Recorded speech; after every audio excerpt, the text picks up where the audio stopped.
Welcome back. Thank you for staying with us.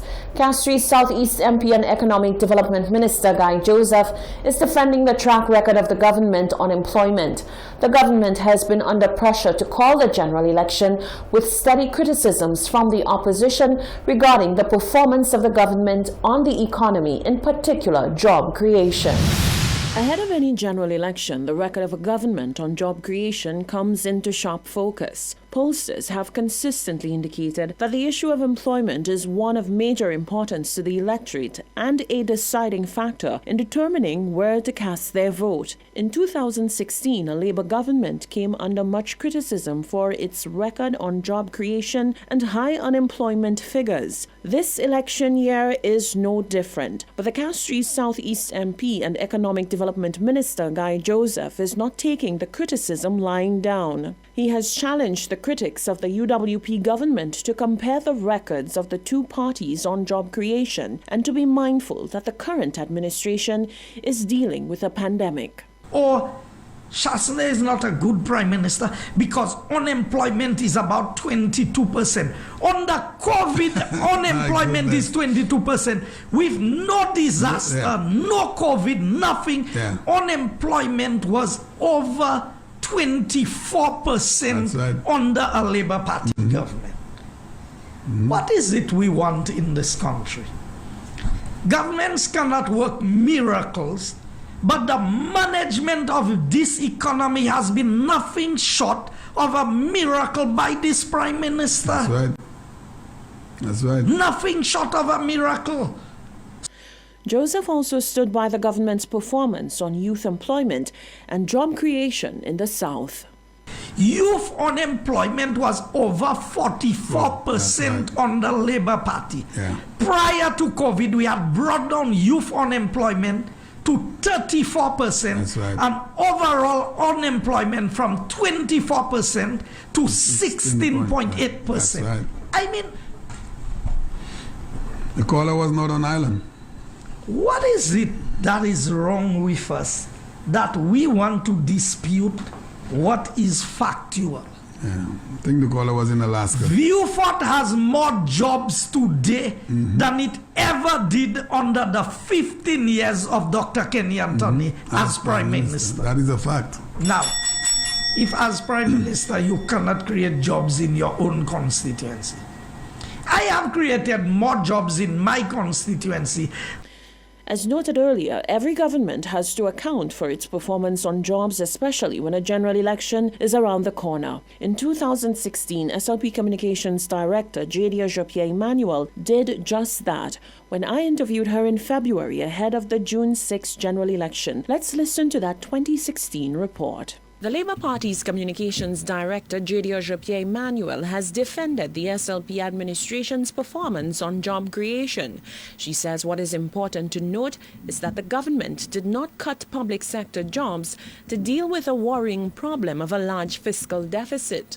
I think the Senatorial Labour Party government must be commended for protecting all jobs, because we had the option, and it was something that was being forwarded by the IMF and all of the other international agencies, that we cut the public sector.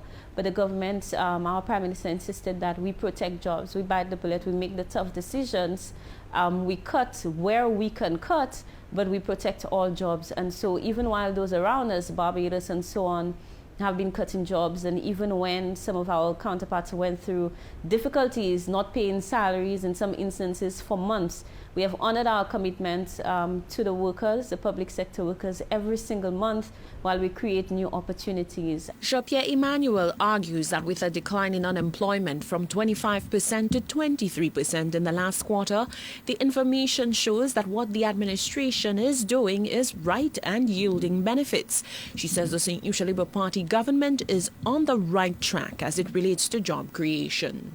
Yes, the St. Lucia Labour Party government needs to do more as it relates to employment, but when you speak of over 5,000 people getting employment through NICE, and in the last quarter alone, and I'm not speaking only of public sector jobs, but also private sector through the construction and foreign direct investment, over 3,000 jobs being created, we really cannot ignore these numbers. But is the turnaround in unemployment too little, too late? The opposition says the decrease is marginal, and against the backdrop of the promise of jobs, jobs, jobs, the government's performance is more than disappointing. The SLP counters that coming into office following the UWP, it inherited a far worse situation than it had expected. That report from February 2016 ahead of the June 6 general election. Guy Joseph argues that this current UWP administration has outperformed the previous SLP administration on employment, even amid a pandemic. The political leader of the St. Lucia Labour Party, Philip J. Pierre, is rubbishing what he says is government and UWP propaganda meant to paint the Labour Party as a brand of deviance and enablers of criminality. He wants supporters of the SLP to be calm, saying that they would be playing into the hands of the government if they resort to any form of violence. He says the government will grasp at any straw in an attempt to delay the general election. Following the Joachim Henry SDA confrontation, Castries Southeast MP Guy Joseph made these comments about the opposition's St. Lucia Labour Party. The Labour Party, and I tell you, you do not associate with violent people and remain calm. And this Labour Party has been preaching violence, no peace. We will fight them. We will do this. They said all the places they would fight us. They didn't say the church. But now they have taken the fight to the church. During the live Let's Connect program with Emma Hippolyte in Soufrière, SLP political leader Philip J. Pierre warned Soufrière-Fonsègue constituents that this is a tactic and strategy by the government to help with its election bid. He says the narrative that the St. Lucia Labour Party is a party that supports or encourages violence could not be further from the truth. Do not get excited. I just want you to vote. They will provoke you. They'll provoke you. Because what they want to do is they want to paint us in a kind of way so they can say the Labour Party violent. You see, I look like a violent fellow. All my life, I have never been involved in, I've not ever in my life get a traffic ticket. I went to court once to be a witness in Tuxedo Villas. I have never got myself involved in any infractions of the law. I look like a violent guy. Is somebody tell you you're going to look for a violent politician? You look for Philip J. Pierre? In fact, some people think I'm too docile. Some people think I'm too soft. But you know, I'm smarter than them. What they want me to do is to try to create an atmosphere for them to say Labour Party violence and no elections. No, we're not doing that. You don't know where we're beating them? In the ballot box. The SLP has argued that the UWP, through its own actions, is the party promoting the flouting of laws or manipulation of the country's laws to suit its agenda. Pierre says while he understands the frustration of the citizenry with the current government, the most appropriate response is to kick them out of office when the general election is called. The opposition St. Lucia Labour Party has presented 4 main promises to implement when it comes into office as a demonstration of putting people first, as its campaign mantra states. Philip J. Pierre recently presented these intended policy changes to Soufrière-Fonsègue constituents. He began with a tall order of abolishing the payment of taxes for people within certain brackets. Number 1, anybody who gets less than $4,000 a month will not pay any tax. I want to say that again. Anybody who gets less than $4,000 a month will pay no tax. Now, I know the first question you're going to ask me is where you'll get the money from. I come into that in a while. I want to tell you the first thing. Anybody who gets less than $4,000 a month will pay no tax. So that means all police constables, everybody in the civil service who is less than grade 10, all nurses who is less than grade 10, all teachers who is less than grade 10 will pay no income tax when the Labour Party gets into government. Pierre said that improving the affordability of education is also a main thrust for the party. The Labour Party is going to pay facility fees. We will pay the facility fees that the parents used to pay for the children. Nugai pay tout facility fees. Parents take a pay by Timamai and l'école, and toute l'école, both secondary and primary school. We will pay all the facility fees. The school will not lose the facility fees. We are going to pay the facility fees to the school for the students. The third thing we're going to do is every child who is doing CXC in maths and English, the government is going to pay CXC for them. That's my leader. Now I'll tell you why we'll do that. To go anywhere, you need to pass maths and English. They tell you you must have maths and English to go anywhere. Now, we believe so much in education. We do not want any child not to be able to write their exams because their parent could not afford to pay CXC for them for English and maths. The fourth promise is to eliminate property tax. They put you on TK, you can pay property tax. You working, you and your spouse, you and your wife, you and your husband, you build a house, you have to take a mortgage, you have to pay your mortgage, you have to send your children to school, the government want to charge you property tax. We don't think you should be paying that. We believe that we should eliminate property tax for you because we don't believe it is fair for you. If you just build your house, just paying your mortgage, that you have to pay property tax. Critics say the four promises are easier to make than to accomplish. The question of how a Labour government would fund such initiatives was addressed by Pierre.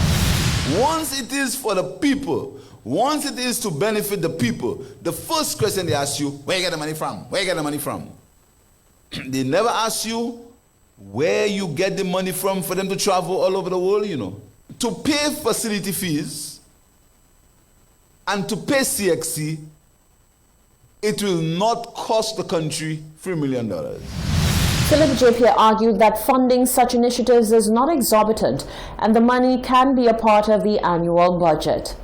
Castries South East MP Guy Joseph says when the St. Lucia Labour Party talks about eliminating taxes, citizens would do well to re-examine the party's record on taxes. What taxes have we raised in this country in our 5 years in government? Yeah. And from the top of my head, I can tell you the Labour Party raised license fees. They raised water. Levy on They the water. introduced VAT, which was, according to their own estimation, criminal, Yes, yes. oppressive. That was the words of the Prime Minister, former. He said VAT was oppressive when he was in opposition. As soon as he came in government, he put the same oppressive tax on the people. 15%. And UWP would not have put in 15% if we had to introduce that. In fact, under the leadership of Honorable Stevenson King, we did not introduce that. Labour Party came in and they introduced that. And even when we reduced that, they said we should not do that. Yeah, you're going to lose $51 million. Can you believe that? These people. We are reducing tax on the people of St. Lucia, and an opposition is saying we should not do that. Yeah. And the Labour Party sent agents out to get property tax. People were running scared. That's not a joke. People were running scared. Those that have not paid property tax in a few years, the Labour Party make sure the Inland Revenue got their monies. Yes. Make sure. And what did this government do? What has they done in regards to property and today tax? Philip J. Pierre want to tell you he'll eliminate property tax. How he doing Can you believe it? How is he doing it? Has he told anybody? Because I told you they want to take out these things to introduce VAT to either 18 or 22%. And listen to the discussions of the Labour Party. They'll tell you, but Barbados has VAT as that at that amount. Joseph challenges Philip J. to show in detail how he plans to achieve the promises of eliminating taxes for those who make less than $4,000, payment of facility fees, and English and math for all students, and the elimination of property tax. The continued diagnosis of COVID-19 cases in country continues to be of concern to the Ministry of Health and Wellness. Over the last 14 days, a total of 185 new cases were noted, with 188 active cases in country. The majority of the cases were seen in the southern region of the island and Babonneau and Gros-Islet in the north. According to the Chief Medical Officer, Dr. Sharon Belmar-George, the Ministry of Health continues to manage numerous outbreaks emanating from local bars. The Ministry of Health alerts the public that we are still in a vulnerable position based on the high risk of introduction of COVID-19 and the variants of concern from the developed countries and neighboring Martinique, and transmission in country due to inconsistent compliance to the protocols. We note the increase in social activities across the island, especially on the weekends, and the general relaxation of the public health measures. We continue to advise the public to remain vigilant, adhere to the protocols that are put in place to keep us safe. Dr. Belmar-George notes that vaccination remains the most effective public health measure in managing infectious diseases like COVID-19. The AstraZeneca vaccine has been proven to be safe and effective in protecting people from developing COVID-19, its severe forms, complications, hospitalizations, and death. We continue to urge the public to access the various sites to get immunized at the soonest. The vaccine is available free of charge to the public at many venues on a daily basis.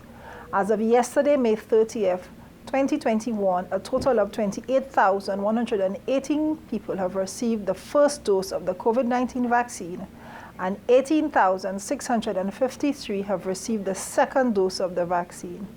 Encourage your family and friends to get immunized so we can all be protected. The Ministry of Health continues to support and collaborate with the Ministry of Education in the safe reopening of schools and is pleased with the progress for the last month.